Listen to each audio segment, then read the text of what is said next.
Good morning. I'm the only thing standing between lunch, I guess. So hopefully, and I'm going to ask you actually to participate with me since I'm talking about participation. I think it's only fair that you should be part of this conversation. So participation has been something that has been a passion of mine for a while. And obviously it's happening every day, every hour, every minute. And obviously this is just happening on Twitter, but it's not just happening on Twitter. And it's not just happening in the internet world, it's happening in the physical world. So if you look at the journey that kind of sent me down this path to really explore participation, it was kind of thinking about my marketing career in general. So I spent, before I was at Twitter, I've been at Twitter a year and a half, I spent about 6.5 years on the agency side of the business, and before that, 16 years at Hewlett-Packard. And my entire career from a marketing standpoint had really been focused on the science of persuasion. It was thinking about what's that big idea, that creative notion of an emotional benefit that could inspire someone to think differently about my product or service. And the whole notion around persuasion worked really well for a long time, until one day I was working on a campaign for Hewlett-Packard, and this was the 2007-2008 timeframe. And it was a gorgeous campaign. We had Gwen Stefani as well as a number of other stars involved in it. Was for the printing group, and the tagline was, "What do you have to say?" Now think about this. This is almost 10 years ago now. Mobile was virtually non-existent in the way that we think about it today. Social, Facebook and Twitter were around, but we weren't thinking about them in the context of marketing at all. But we did have the internet, and most of the assets that we were creating for this campaign were online. So for the first time in history, people could actually tell us what they had to say. But the aha moment for me was HP did not want to know what people had to say. We did not want to hear that back at all. And so I thought, wow, this whole thing about persuasion is not what marketing is about anymore. It's really about participation. And that subsequently, when I left HP, not because I didn't believe that HP was supportive of really adopting this new way of thinking, but I felt like I needed to be in an environment where I could really explore, understand, and really think about participation in new and unique ways. And I simply left, went off and did a lot of research and found out that there actually is a science around participation, and we're going to dive into that a little bit, and then I'm going to leap forward to where I think participation is headed next, very quickly headed next. So to illustrate the point, I want to take you all back in time a little bit, because I think, again, this helps us give perspective. Back to 1982, for those of you who are old enough to remember 1982, how many of you actually saw the Star Wars films, either the first or the second, in the theater? Yes, in the theater is important, not on your DVD. Okay, so by 1982, there were actually 2 Star Wars films. And by then, the franchise had actually earned enough money that if you adjust it for inflation, was the second highest grossing film of all time. And it was a classic persuasion, one-way communication environment, right? You were sitting out there watching the film this way. There was no interaction. Something else happened in 1982. How many remember Space Invaders? Yes. Space Invaders came along. Remember that big arcade? You might have actually played it in a bowling alley, at least I did.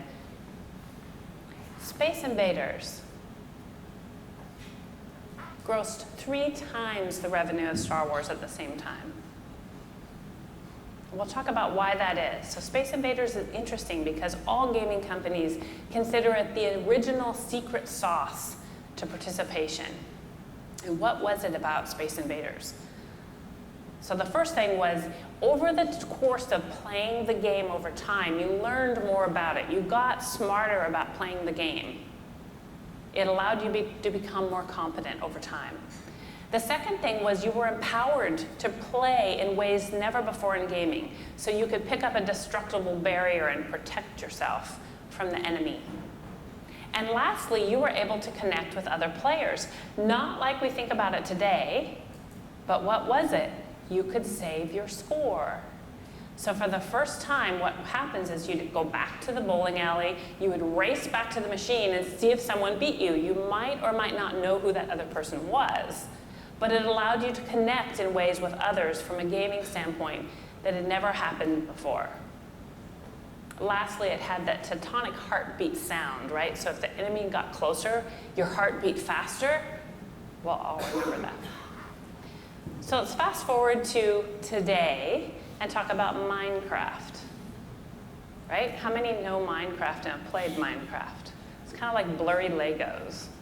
Not very fun to a certain extent, I think, but built from participation from the ground up. If it's not there, you can create it. The discovery is unlimited. You're empowered in ways that are just unlimited as well. And you're able to connect with people who have passions within the game that also is limitless. And of course, Minecraft took it all the way to the bank with a sale to Microsoft in 2014. I couldn't help as this is normally something that I talk about looking back, but just 2 weeks ago, through participation, Star Wars just broke the pre-box office sales record. In fact, they took the website down for a number of websites down in a very short period of time. So participation is alive and well, obviously in this industry, and evolving in ways that the original Star Wars could only imagine.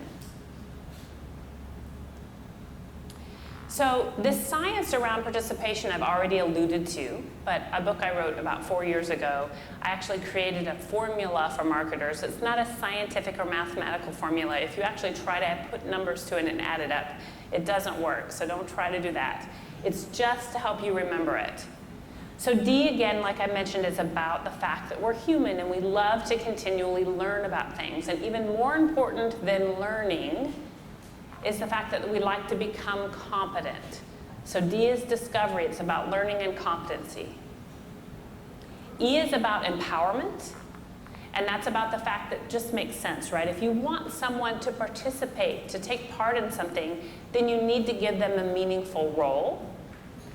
And lastly is about connection.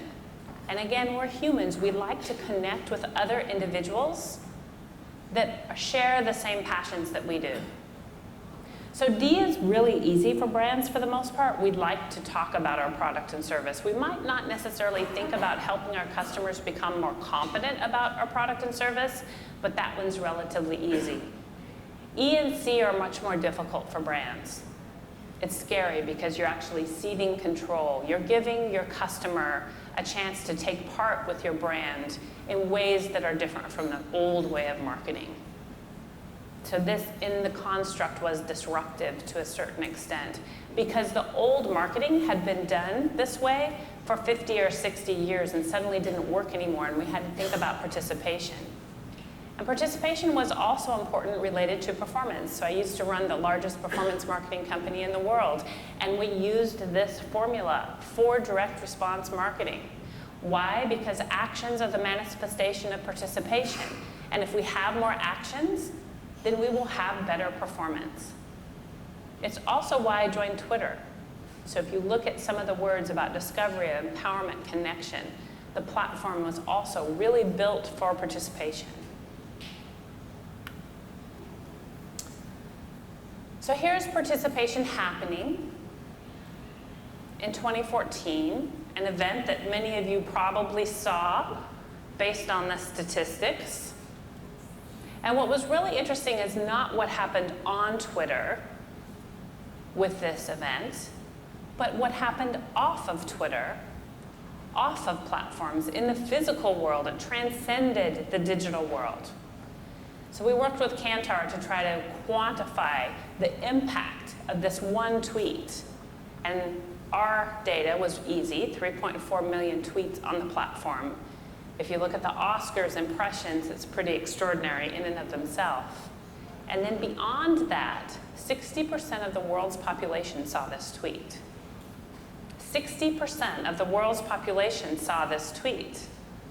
That's participation in a way that's really affecting or starting to impact the physical world as well as the digital world. It's also starting to affect the notion of real time. So how many Periscope users do we have in the room? Yes, Periscoping is big in Australia. So let's talk about the fact that we've all been talking about live and real time for years, and now really live and real time is taking on a life of its own. It's transforming the way we connect with people in unique ways. And we're up. We're on Koh Samet Island in Thailand. Hey guys. Sunrise in Cappadocia. Live from Amsterdam! Da Piazza San Pietro. We're in a village called Sipagat in Nepal. Welcome to the moon, live from KCP Observatory. There we go, that's the whole city.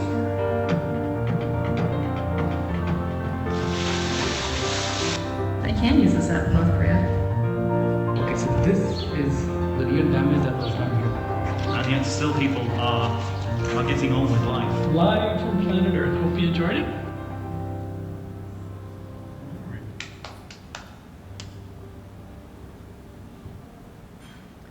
So if you think about where things are going in terms of live, today we'll go to a news site and there's some video elements that you can click to play. There's static elements, there's updated news stories. Think about the future of it being an immediate live site of things happening immediately all over the world. And I think we're seeing this manifest itself more and more, this live connection. So in the spirit of disruption, I want to take the next step, which is actually hitting us really close. It's moving at us fast, and I'll share some stats with you to show you that. So I get asked often a lot, since I'm the participation expert, about the age of participation. If this is the age of participation, what's next? And really, it's happening already. It's really what we call the Internet of Things or the programmable world. It's the fact that devices are starting to participate on our behalf. And this is kind of remarkable when you start to look at the stats. And as advertisers, it's something that we're going to have to reconcile because we're going to have to understand those signals. We understand the human signal of people actually participating. But what about when we have devices participating on our behalf? What does our advertising world look like then? And I don't have all the answers for that, but I thought I would share with you just to be thought-provoking and thinking about disruption and where we're headed next very quickly. So 8 years ago, the number of devices that were connected to the internet exceeded the number of people on Earth. So this has been happening for a while. It's not a new phenomenon that just happened overnight. And there are people like Beecham who are really trying to map all of the different devices. What will it look like when all of these devices are connected? What categories do they fit in? Are they a B2C play? Are they a B2B play? How does it get integrated into businesses? So looking at 2020, and think about this, we're almost to 2016, so 4 years away, we have some disagreement on how many devices will be connected. Gartner thinks there'll be 26 billion connected devices. Cisco thinks 50. Intel estimates 200 million, or billion, sorry, and IDC 212. Regardless, they're all ridiculous numbers of connected devices. Today, only 6/10 of the things that could be connected are connected. And what that means is there are currently 10 billion connected devices versus 1.5 trillion devices that actually could be connected to the internet. One of the barriers to connection is the internet protocol today. So Internet Protocol version 6 will actually fix this problem. We've run out of addresses for things to connect, whether it be people or devices. But IPv6 actually will create this number, and I'm not even going to pretend to know how to say that number, of devices, of addresses that can be used. That's 100 for every atom on Earth. So 2017, okay, we're almost to 2016, right? 2017, a little over a year away, the programmable world market will surpass the PC, tablet, and phone markets combined. And this isn't just something that will impact consumers. It will impact, it's perfect for us, right? A bird. It will actually impact businesses as well. So 82% of companies will actually start to integrate the programmable world into their actual business. 2020, worldwide, the programmable world market will grow to be a $7.1 trillion market. Today, it's only $2 trillion. And thinking about things that we use every day from a common standpoint, things like cars, I just pulled this as one example, but by 2020, the expectation is that 90% of the cars will actually be connected, whereas today it's only 12%. So all of us have these devices that are starting to communicate it on our behalf. I have a Nest at home that I can connect with. It tracks my behaviors. It starts to understand how things are working, what I need, how much power usage actually happens in my home. If you look at the actual expectation of the things that actually could be connected in your home, it's extraordinary. And all of these things in summation will start to understand your behaviors and anticipate what you need based on those behaviors. And as marketers, this will be important for us to understand. But it's not just devices that are actually connected. And it's not just, we think of technology things. It's actually physical things in our physical world. I don't know how many have seen this, but I thought I would share it with you. It would seem that in the rush to build a modern city, Panama forgot to take care of its existing streets, creating the contradiction of modern buildings and damaged streets. Modern buildings, damaged streets. And this is not amusing for the people that drive on these streets every day. The most influential news show of Panama decided to take the thoughts of these angry drivers directly to those responsible. Telemetro Reporta presents the tweeting pothole. Inside potholes on the busiest streets of Panama, we installed a device that every time it's run over by a vehicle, sends a complaint tweet directly to the Twitter account of the Department of Public Works. In addition, a special segment was created in the news show. Desde hoy hay una novedad en el noticiero y precisamente vamos a presentarla. Se trata del hueco tuitero. Veamos de qué se trata. We went out to the streets to get the drivers' opinions, and they took this as an opportunity to share their experiences and discontent. Todos los días tenemos que estar chispeando esto y en algún momento el carro se va a dañar aquí. We also presented the complaint tweets as part of the segment. Vamos a ver en qué otro tuit ha emitido el hueco tuitero y nos dice, denuncia al de Panamá, estoy harto de que se me culpe por los accidentes ocasionados por chipear un hueco. Tapen los huecos y punto. Ahí está la etiqueta, calles dignas. Many people followed and participated. They didn't just take a liking to the tweeting pothole, but also took it as someone that they could interact with and would make their claims public. Not surprisingly, potholes started disappearing. The streets are being repaired.